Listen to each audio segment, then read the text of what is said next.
guys! Welcome back to my channel. And for today's video, gagawin natin ang 500 peso makeup challenge. And medyo matagal ko na siyang gusto gawin, pero wala lang akong time para maghanap ng makeup. And actually, 2 times akong bumili ng stuff. Kasi nung una, hindi okay yung mga nabili ko. And maliit lang yung SM na napuntahan ko. So, nung napunta ako ng Mega Mall, tinry ko ulit yung aking luck. And medyo proud ako sa mga nabili ko kasi parang na-complete ko lahat. Nag-over lang tayo ng 9 pesos para sa policies. So, let's get started. Hello, bitches! First is, magpa-prime muna tayo ng face. Since wala tayong budget pang primer, gagawin natin yung ice facial. Kukuha tayo ng ice and ilalagay natin siya sa ating face. I'm sure naman lahat tayo merong ice sa ref, diba? Kung wala, askasin nyo yung yellow doon sa ibabaw ng freezer. Pero kidding aside, kung ilalagay natin sa budget, yung ice, piso or 3 lang naman yun sa kapitbahay nyo. So, hindi na rin masama yung presyo. Yung ice facial kasi, naka-close niya yung pores natin. So, perfect siya for this, budget makeup. And, so after yung mag-ice ng face, pat nyo lang ng very light. Hindi ako bumili ng liquid foundation kasi medyo mag-over talaga tayo sa budget. Magsa-start muna tayo sa concealer. So, ito yung nakuha ko, yung Careline Pimple Concealer.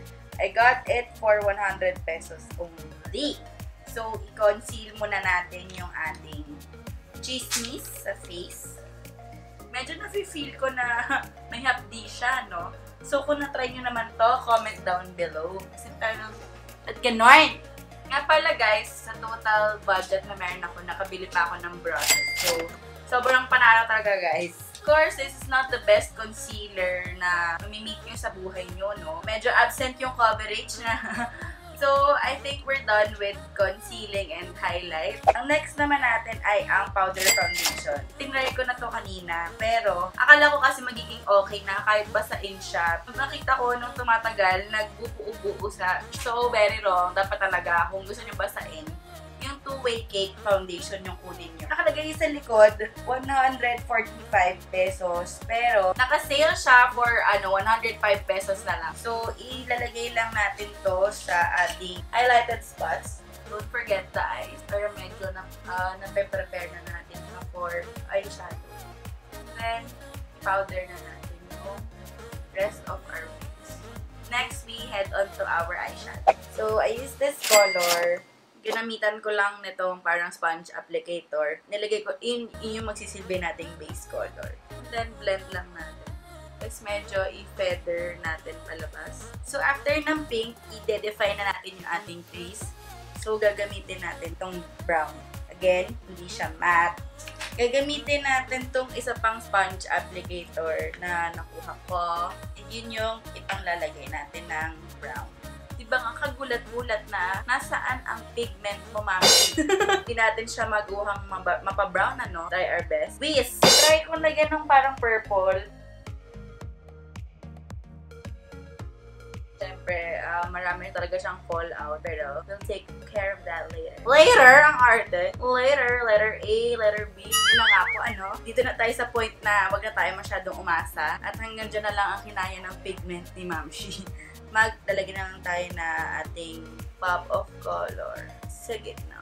Ginamit ko itong parang champagne. Yung base color natin, ilalagay dito sa lower lash line and yung dark brown. For the brows, nakuha ko itong Nichidon na dark brown pencil. Kuha ko siya for 36.50. Dun sa ating brush set, meron tayo nitong pang blend. Kunin yung isa pang brush. And we'll clean up the brows.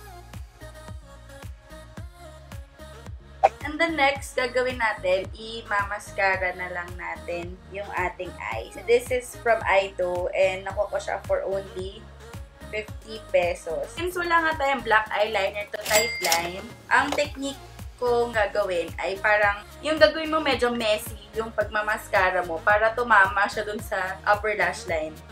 Tapos, ganun din siya sa lower lash. So, next is, syempre, my favorite part of the makeup. Ito yung shower na lashes. I got it for 59 pesos. medyo nirealize ko na hindi ako satisfied sa eyes. Naisip kong mag-eyeliner. Since wala tayong eyeliner, kinuha ko tong parang lip brush. Itatry natin na i-line. Gaganto ko lang siya sa mascara. I hope I don't f*** this up. Fairness! Kabog! Ang kulit po ni Helen on Fleek at ginawa niyang winged eyeliner. So, next is bottom lashes. Since wala tayong parang dark na eyeshadow, didikit ko yung mascara doon sa aking lash line para medyo mag-dark siya. That's it for the eyes. Next is contour. Yung last na brush. And then, kukunin lang natin yung brown. Siguro start muna tayo dito. Dahil nalobat tayo, nakakaloka. Mabalik tayo sa pagko-contour. And try natin powder ng konti.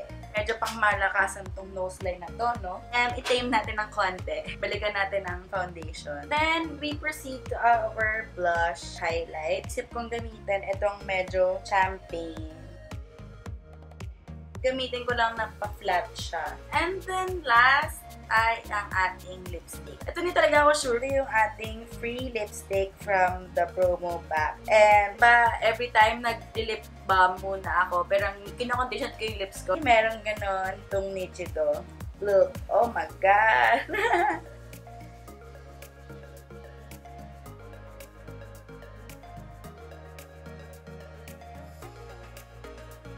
Bali, minix ko lang yung lipstick and then nilagyan ko nitong brown shade and then talagang binlend ko silang dalawa. Medyo weird yung feeling pero mas weird kung suot ko pa rin yung bright pink na lips. So, overall, this look cost 509 pesos or something like that. So, yun nga guys, and this is the final look. I hope you guys enjoyed this video and sana may mga natutunan kayo tipid tips and budget tips on how to do your makeup. And nga pala, kung wala kayong setting spray, hintayin nyo na lang kayo magpa-waste and magbe-melt na rin yung product sa face nyo.